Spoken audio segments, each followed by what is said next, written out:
First time out for the new Lotus Ford in the 1967 Grand Prix scene was at Zandvoort, Holland. Conjecture by pit pundits and pressmen had gone on over the first two championship events. Now, at the start of the third Grand Prix, the Ford-powered Lotus was here. A challenge to a sport that thrives on the excitement of a new machine.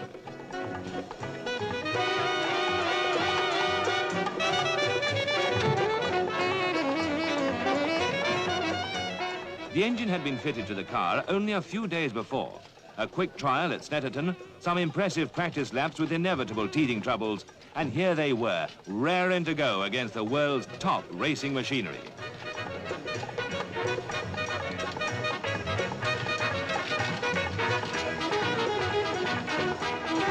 Jim Clark had not even seen the new car until he reached Zandvoort, and teammate Graham Hill had only managed a few hours behind the wheel. Some months before, Ford commissioned Keith Duckworth and Mike Costin to set up a Formula One program. The Formula 2 engine, based on the Cortina block, was soon dominant in its class. Its 3-litre brother was an engineering concept of lightweight, compact dimensions, and overall simplicity, built to power Colin Chapman's new Lotus. The short 3-litre V8 engine, cast in aluminium alloy and developing 410 brake horsepower, was an integral part of the whole car. It supported not only the rear suspension, but the monocoque body as well.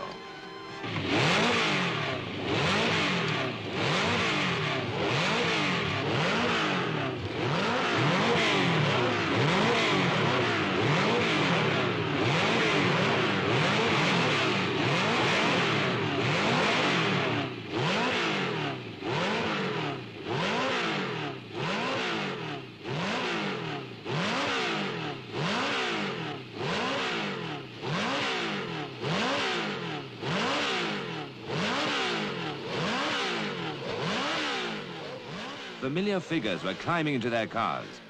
Graham Hill's record practice laps giving him pole position on the grid. John Surtees, Honda. Jackie Stewart, BRM. Jack Brabham, Repco Brabham.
A fast, though confused start, but there's no doubt about Graham Hill's lightning dash from the front position to lead the main pack of Brabham, Rindt, Gurney, Eamon and Clark.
Denny Hulme began to shed oil almost from the start, but the rest of the grid were shaking themselves down in the first few laps, with Hill steadily increasing his lead on Brabham. Dan Gurney in his Eagle Westlake had already nipped into his pit on the 7th lap, complaining of an irregular engine. Now, on the 8th, a broken fuel injection unit brought him to a halt in the same spot where he had retired the previous year. Now it was Graham Hill in trouble, with only 10 laps on the board. Coming to a halt on the far side of the sand dunes, he had to walk his car back to the pits, where the Lotus team finally diagnosed a broken tooth in the timing gear. Jack Brabham was now in the lead.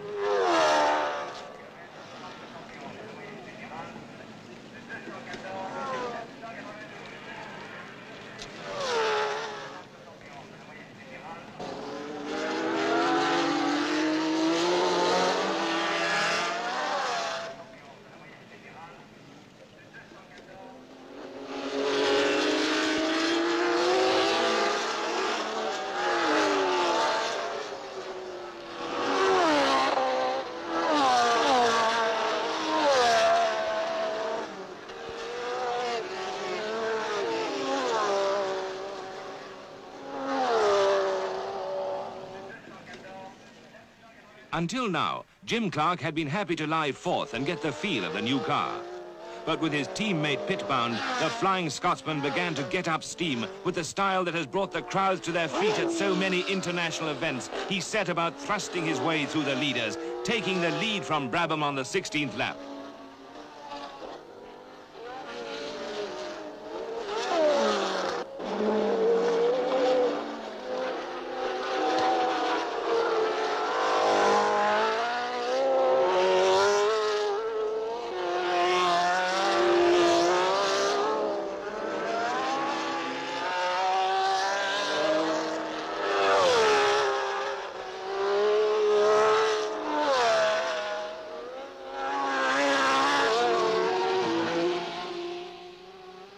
Although he increased his lead at almost every lap, Clark kept the pressure on his rivals. The Honda had already been lapped by Clark, and Surtees struggled on with an ailing car being forced to retire in the latter part of the race. The battle for second place raged on between Brabham and Chris Amon in the Ferrari.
Clark hurtled past the flag, the triumphant end of a great race by a great driver in a great new car. No wonder there was jubilation in the Ford camp. Not since Fangio won in a Mercedes in 1954 had a Formula One car performed so magnificently on its first outing. And Fangio had 6 months' practice under his belt. Jubilation, too, for the men who made it all possible. Keith Duckworth, Colin Chapman, the Lotus mechanics and the Ford engineers. Jubilation mingled with relief as they saw their long months of slogging and endeavor so superbly rewarded. But it was only the beginning. The best was yet to come.